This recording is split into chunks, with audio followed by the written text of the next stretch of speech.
about we go over that day? How did that start? Did it happen here? No, they live over that way, and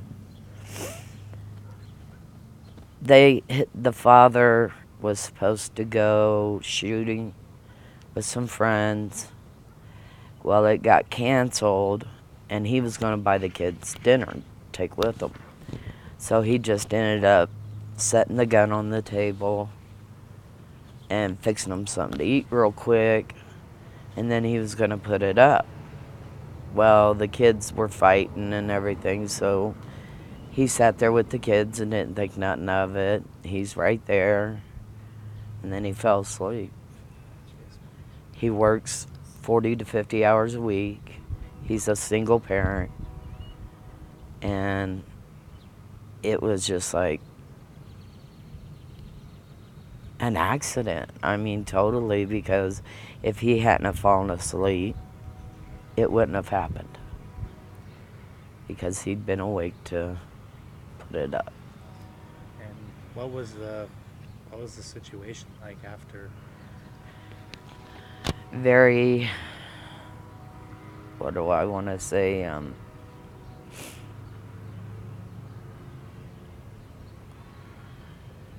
Scary.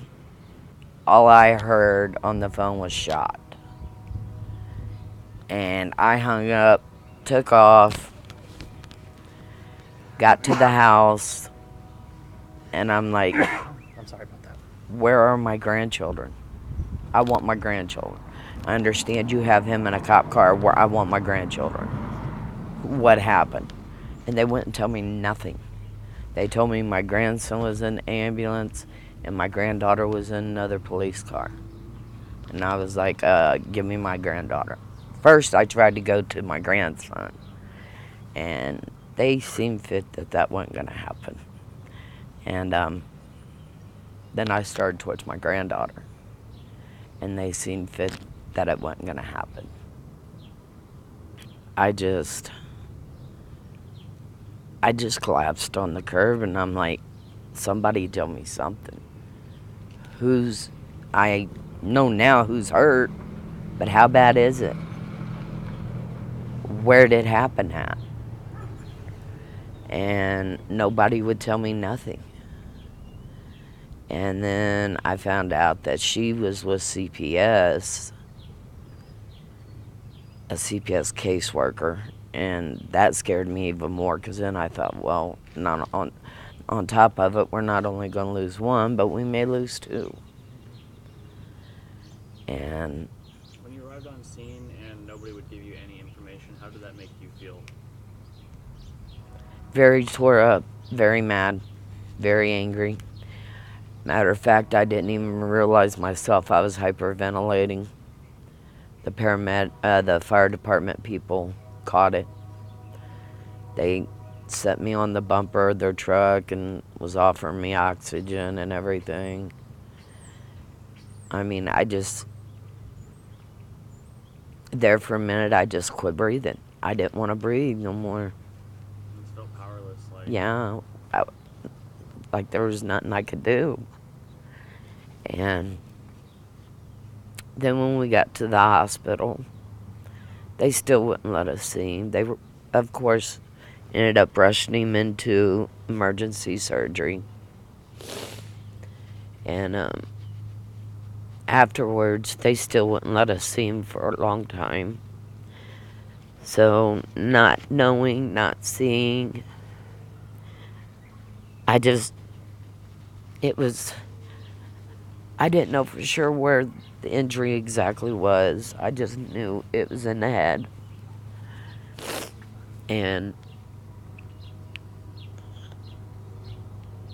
the detectives and everybody finally come up to the hospital and was talking to us. And then they finally wheeled him through the waiting room so we could get a quick hello kiss and to let him know we were there for him.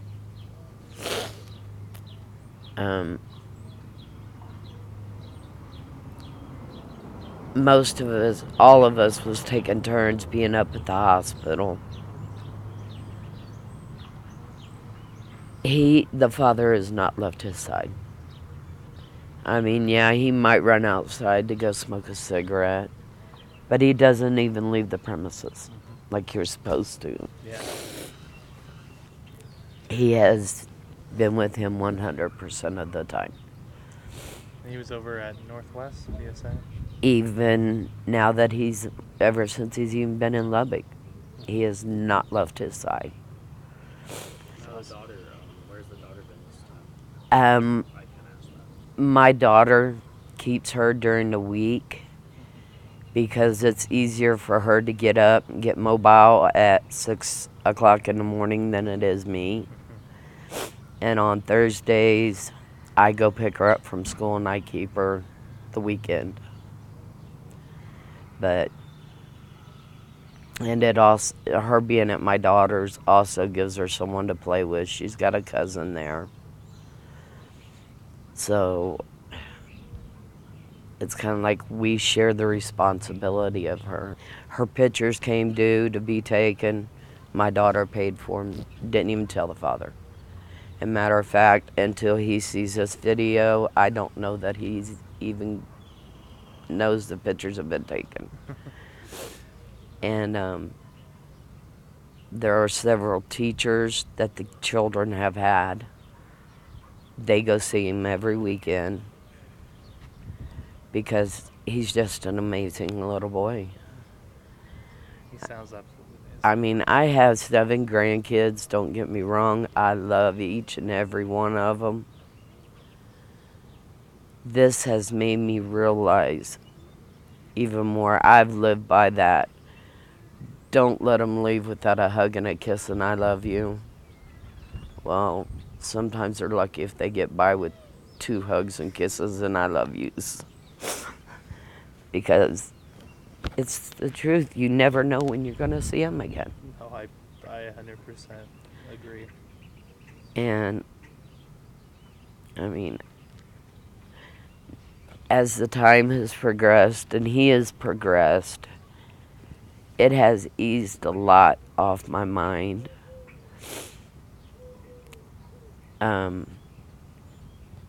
He is a very bright, intelligent boy. Didn't realize how good until now. Yeah. I mean, because before it happened, he stammered and stumpered when he tried to talk.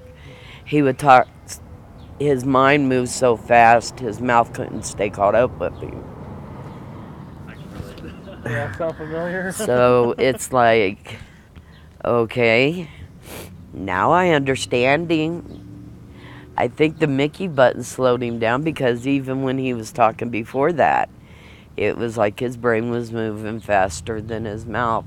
And I was so glad to hear him talk like that because that showed me his mind's going. Yeah, it shows he's still in there fighting. Yes, definitely. Can you tell me a little bit about, he's in a rehabilitation home now. He was in the hospital for quite a while. Can you kind of walk me through a little bit of, what's been done, the kind of how you see the process from your eyes, the recovery process? Great.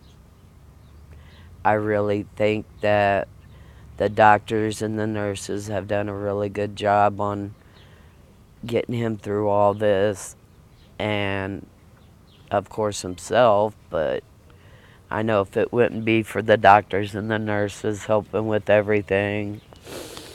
I mean, it was one particular nurse that realized he had the swallowing problem. He was feeding himself and everything. He was eating pudding and Jell-O and popsicles, but one particular nurse noticed that he wasn't swallowing properly. And that's what led to them doing the throat scope and then finding out about that. But now that he's in the rehabilitation home, he's come even a lot further. I don't know what they're doing with him in there. When I talk to him, I'm more concerned about how my son's doing. Mm-hmm. I'm thankful to hear the progress that he is making. And last night, I actually got to carry a little conversation with him, and I bawled. It took all I had, but I bawled. I tried to Understandable. keep him from catching that I was crying. Right. You didn't But want to show them. yeah, I didn't want to show him no weakness, none of. I just wanted him to know Grandma was proud of him.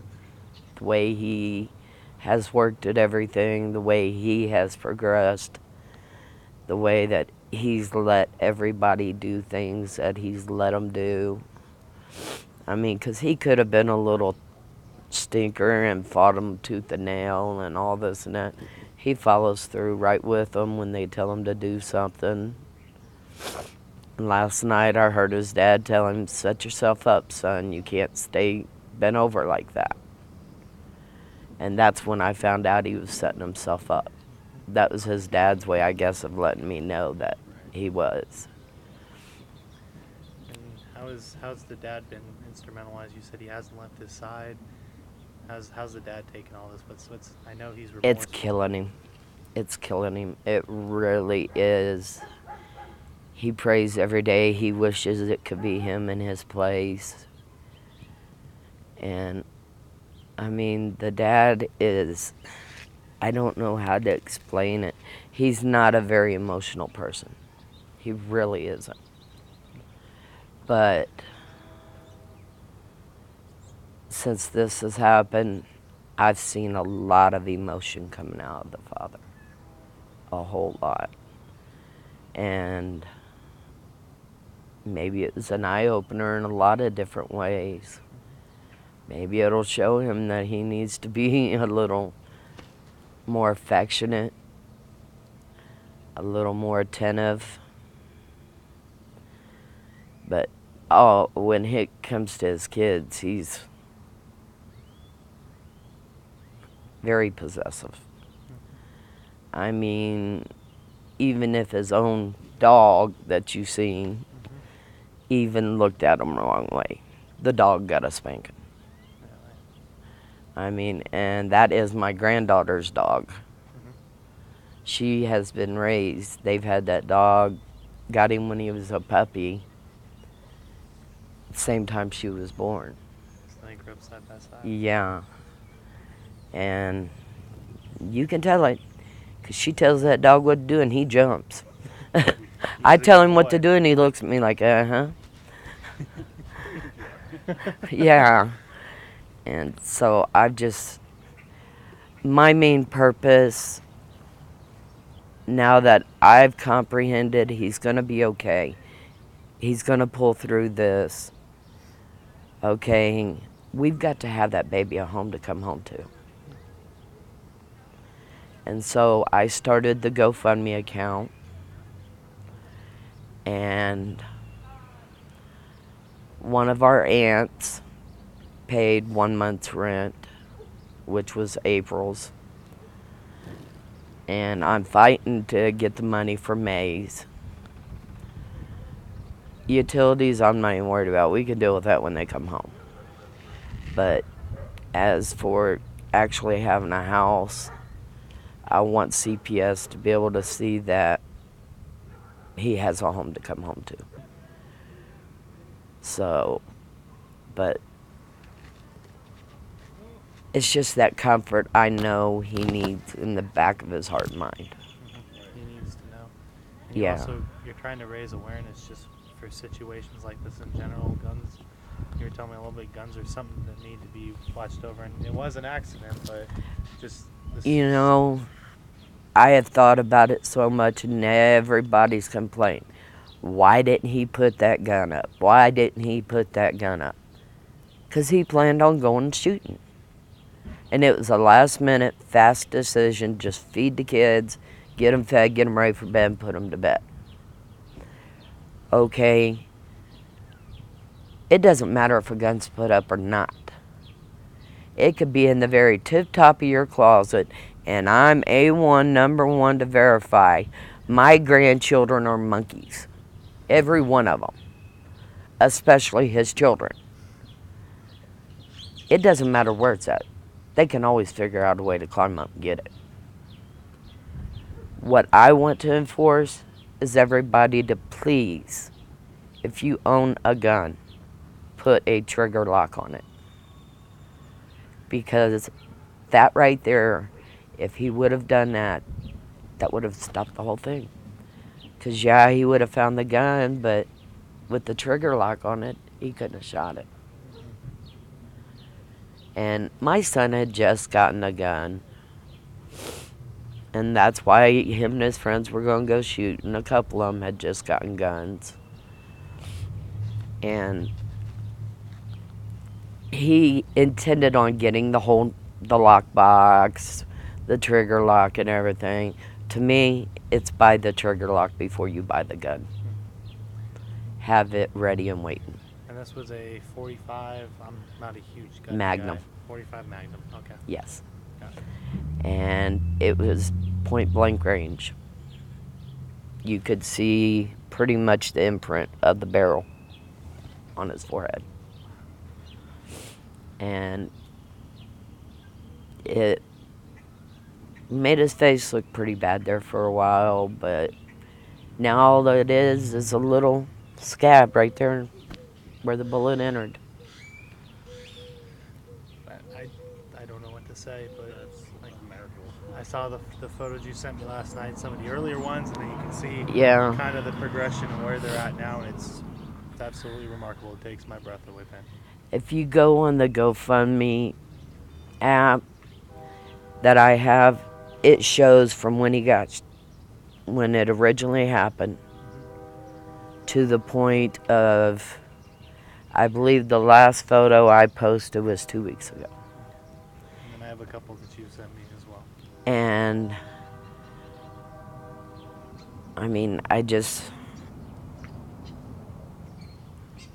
I'm ecstatic by the way the whole situation has worked out. I went from being a very remorseful, angry, hateful person. And yes, that first night, I said some things to my son that I want to take back. And that will be a conversation for me and him to have when it's done and over with. And I know they're home and safe. Because I have a feeling it may cause an argument, but he'll be in the rights. You're also mom. Yeah? My mom says stuff that caused an argument with me and her on a Saturday night. Doesn't mean she was wrong. Still means she's my mom. That's it. And on top of being mom, I'm grandma. So I'm not only going to be there to protect my children, I'm going to press even harder for my grandchildren. Because they're so little and young, they can't protect themselves. And I'm just thankful the way it's all coming to an end. Slowly, hopefully, he will be home. They have put a Mickey button in his belly to feed him through the feeding tube. But every so often, he will have to go through a camera scope to see how his throat's doing, which will decide on how long the trach and the Mickey button stay. Awesome. Because that's the only thing stopping him from eating and talking completely. That Mickey button. The Mickey button. He's sat up in bed. He's set up. He is having some problems with his left side. They said he can't move it. I call him a liar. I've seen him move it twice myself. They were cleaning out the Mickey button, and that little boy was kicking them legs. Both. I seen it. And there was another time I seen him stretch. That leg stretched. They can't tell me it didn't. I seen it. Right. So I think it's just a matter, I hope it's just a matter of his brain working to tell that side to work. Because they say that if you get injured on the right side of the brain, it affects the left. If you get hurt on the left side, it affects the right. Well, that's the side he was shot on, was the right side. So I think it's just his brain finish healing up, telling it, let's do this. And I have a feeling in the end, I'm going to have my total grandson back. What type of injuries did they say that he had? Like what did the hospital? Because he was here in Northwest, and then the Children's, and then he's been down in Lubbock for about a week and a half. You said, right? Oh no, he's No? been down, he was only here for maybe a week, Maybe a week, a and the little rest of the time over. he's been in Lubbock. Yeah, Okay. the rest of the time he's been in Lubbock. What type of injuries have they said he has? What? Actually, they haven't. Just the throat problem, the left side not wanting to move, and that's pretty much it. I mean, we even believe that he has sight in that eye, the left eye. Really? Okay. And that was before he even started talking or anything to tell us where he hurt. He would open his eyes and he would look at you, and if you covered the right eye, he would still follow like his favorite cartoon character. He wouldn't necessarily move his head so much, but you could see him following with that eye. And it hasn't really affected his memory at all. Because they started doing tests with him, physical tests, bringing out things like one of the nurses brought in stickers. One was random race cars, and one was the Lightning McQueen bunch. And he was asked, which is your favorite race car? And he pointed at the Lightning McQueen bunch, and that is his favorite cartoon. And my son wanted to go in deeper to see actually how far he could see, because Lightning McQueen was stuck back in the background. Dad asked him to please point out Lightning McQueen, and he pointed him out. He found it. So it's not like, it doesn't seem like it really affected his memory. Okay. He knows how to play games that they've got. Like I said in one of them pictures, him and his sister's actually playing a game. And So this may just be just a story one day, a scar and a story. yeah, I'm hoping so. Oh wow.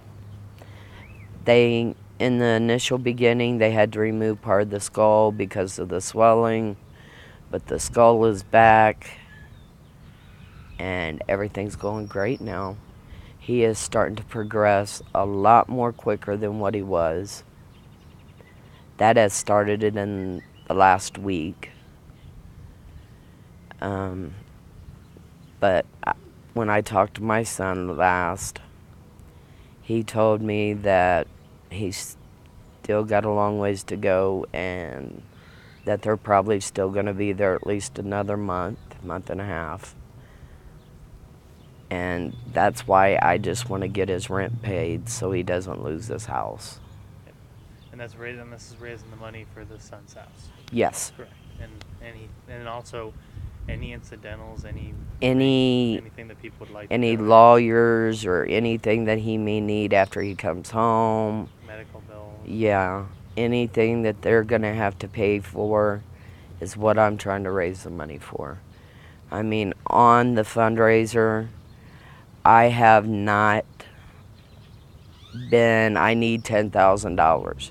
I added up 3 months worth of rent, and that's what I asked for.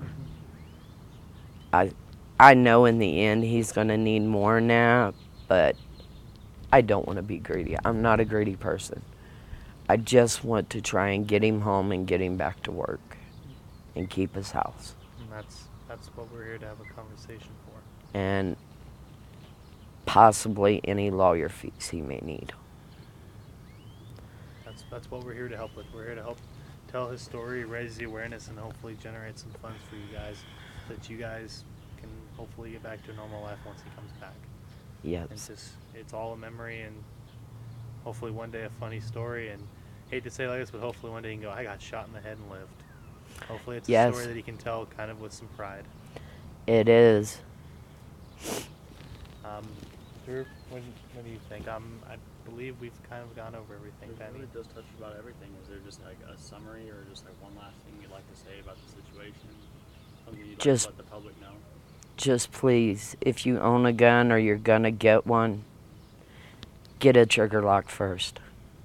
Make sure there's a trigger lock on it before you worry about anything else.